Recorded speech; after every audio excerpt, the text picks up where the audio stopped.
friends, let us see today in this video about letter writing. Letter writing, which is question number 5th in your 10th as well as in the 12th English question paper. This question is quite important.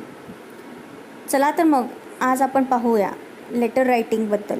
Letter म्हणजेच पत्र. पूर्वी आपल्या घरी पत्र यायचे, मावशीचे, आत्याचे, मामाचे.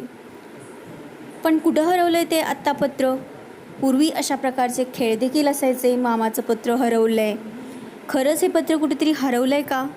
मोबाईलमुळे खरंच हे पत्र आता हरवलं आहे. त्याचं महत्त्व कमी झालं आहे. पूर्वी एखादं पत्र आलं की आनंदाला उधाण यायचं. त्या पत्रातून मिळणारे आनंद आणि उत्सुकता याची तोड नसायची. एखादं पत्र येणार आणि आनंदाची बातमी मिळणार याची उत्सुकता असायची. आता कुठं गेली ती उत्सुकता आणि आनंद? खरंच पूर्वी जो खेळ म्हणून खेळला गेला, आता तो खरंच तर सत्यामध्ये उतरला नाही ना. असं जरी असलं तरी आज देखील आपण पत्र लिहितो. पण ते पत्र आता आपण नातेवाईकांना किंवा मित्रमैत्रिणींना लिहित नाही, तर सिनियर्स, डिग्निटरीज, ऑफिसर्स म्हणजेच म्युनिसिपल कमिशनर, सरपंच किंवा एखाद्या डिपार्टमेंटचे हेड, प्रिन्सिपल्स, टीचर्स किंवा हेडमास्टर्स यांना आपण पत्र लिहित असतो. या प्रकारचे जे पत्र आहेत त्याला आपण फॉर्मल लेटर्स असं म्हणतो. लेटर्सचे 2 प्रकार पडतात, एक फॉर्मल आणि दुसरं इनफॉर्मल. आणि सगळ्यात महत्त्वाचं म्हणजे आपण जेव्हा लेटर लिहितो आणि जेव्हा आपण सपोज इंटरव्ह्यूला जातो त्यावेळेस तुमचं जे ॲप्लिकेशन लेटर आहे तेच तुमचं फर्स्ट इम्प्रेशन असतं. तुमच्या ॲप्लिकेशन लेटरमध्ये जर बऱ्याच चुका आढळल्या तर तुम्हाला इंटरव्ह्यूला बोलवलं देखील जात नाही. म्हणजेच काय, जरी मोबाईलमधील मेसेजेस, ईमेलनी आपल्या पत्राची जागा घेतली असली तरी देखील फॉर्मल लेटर्सना अजूनही तितकेच महत्त्व आहे. म्हणूनच आज आपण फॉर्मल लेटर कशाप्रकारे लिहायचं आहे त्याचा आपण अभ्यास करणार आहोत. फॉर्मल लेटर्सचा फॉर्मॅट पाहणार आहोत. चला तर मग जाणून घेऊया फॉर्मल लेटरचं फॉर्मॅट. आणि स्पेसिफिकली आज आपण कंप्लेंट लेटर पाहणार आहोत.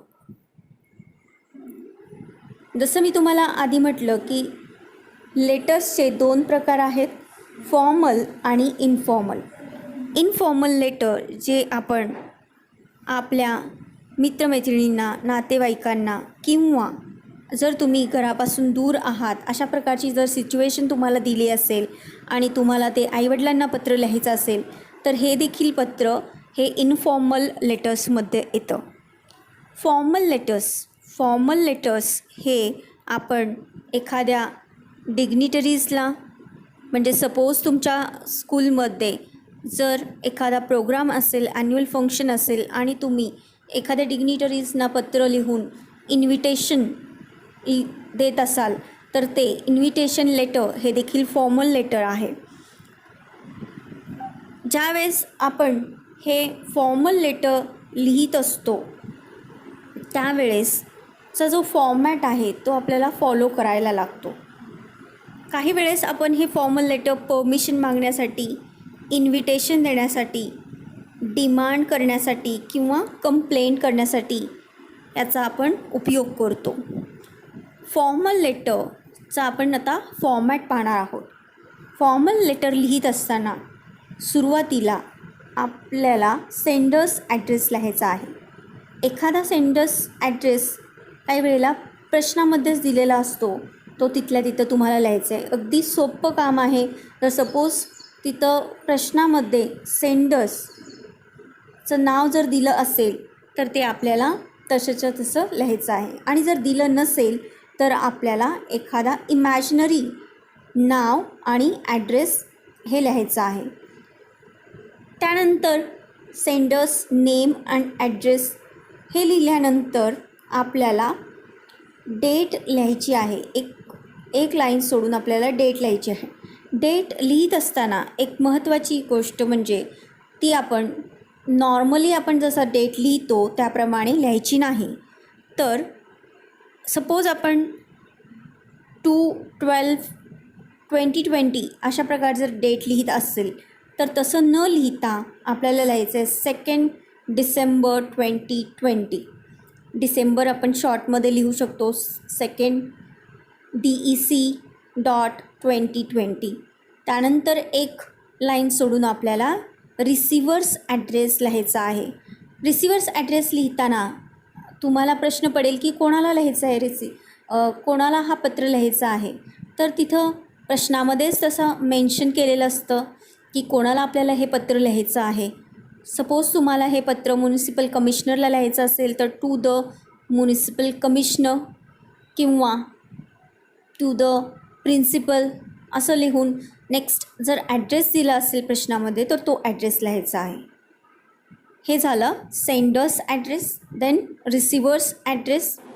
यानंतर येतं सब्जेक्ट आणि त्याच्यानंतर सॅल्युटेशन. अशा प्रकारे पूर्वीचा फॉर्मॅट होता.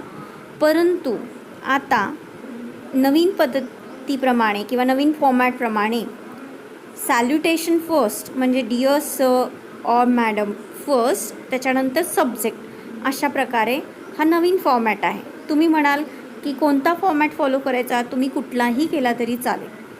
सॅल्युटेशनच्या आधी सब्जेक्ट जसं पूर्वी लिहिलं जायचं तसं लिहिलं तरी चालेल. चुकून आपल्याला ती सवय आहे त्यामुळे तुम्ही त्याच पद्धतीने लिहिताल तरी काही हरकत नाही. मग सब्जेक्ट पूर्वी आपण फक्त इतकंच लक्षात ठेवायचं आहे की सब्जेक्ट आता मिडलमध्ये न लिहिता हे मार्जिनला लागूनच लिहायचं आहे, म्हणजेच लेफ्ट अलाइन.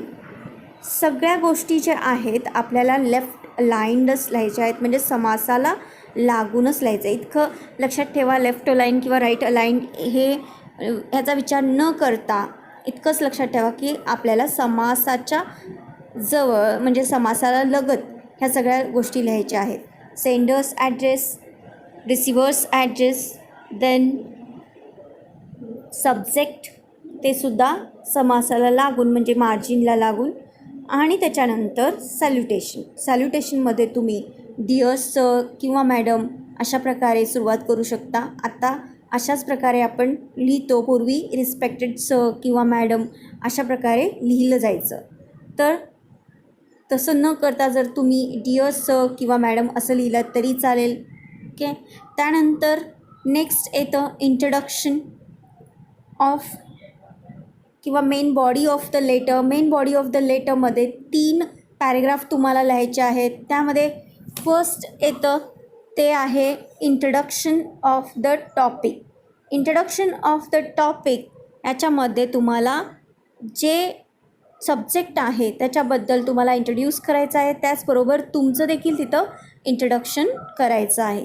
हे 3 ते 4 वाक्यात केल्यानंतर तुम्हाला सेकंड पॅरेग्राफमध्ये लिहायचं आहे ब्रीफमध्ये त्या पर्टिक्युलर सब्जेक्टबद्दल.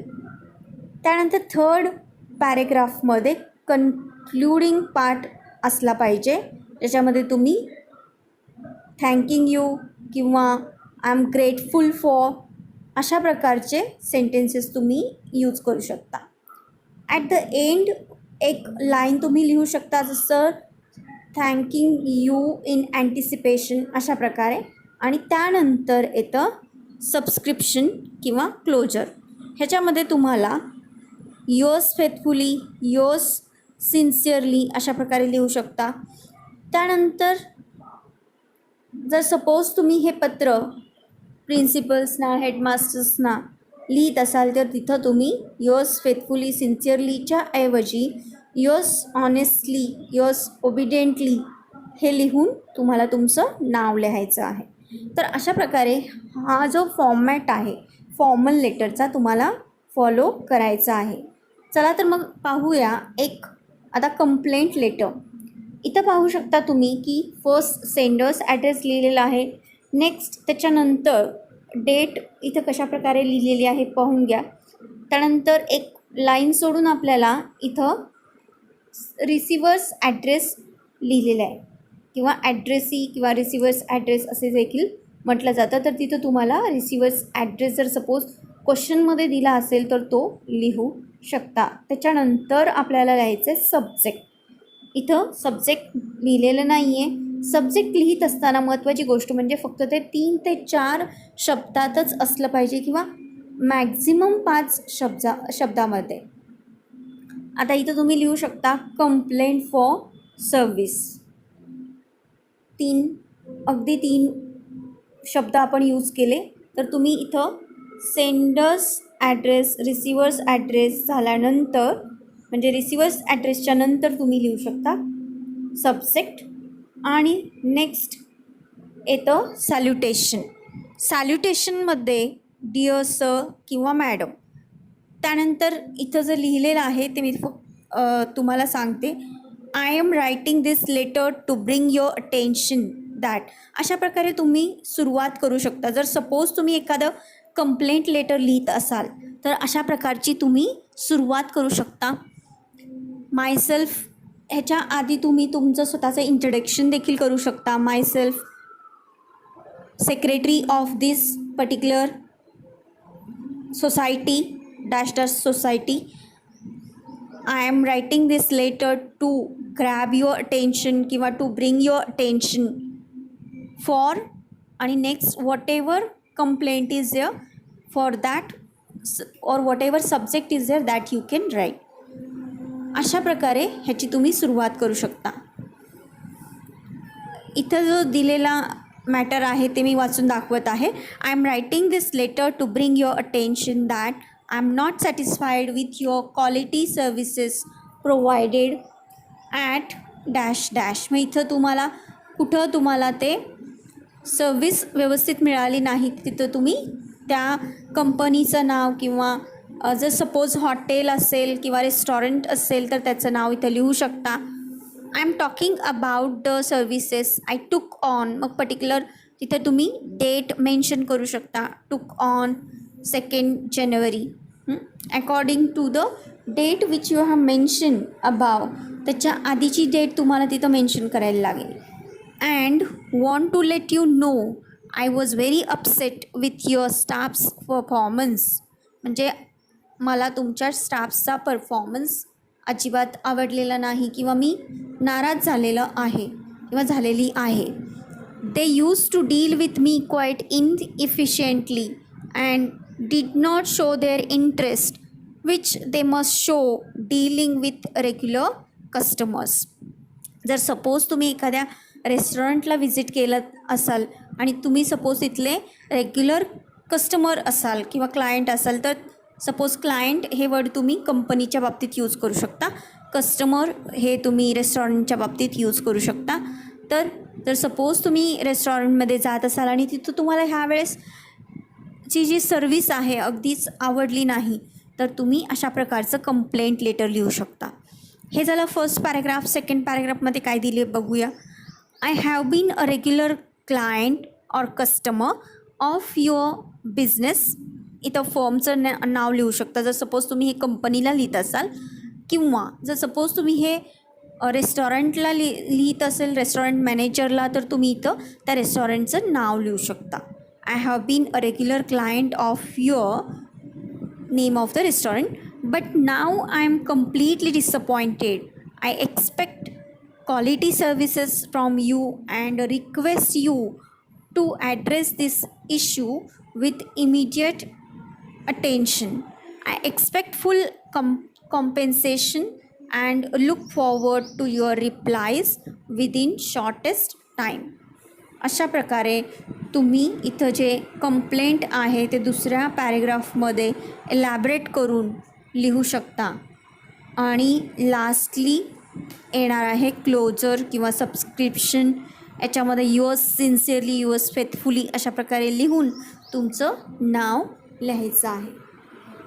तर अशा प्रकारे जर तुम्ही हे पत्र लिहिलात तर चांगले मार्क्स भेटतील. आणि आज आपण पाहिलं आहे की कशा प्रकारे फॉर्मल लेटर्स लिहायचं आहे आणि त्यात स्पेसिफिकली आपण पाहिलेलं आहे कंप्लेंट लेटर हे कसं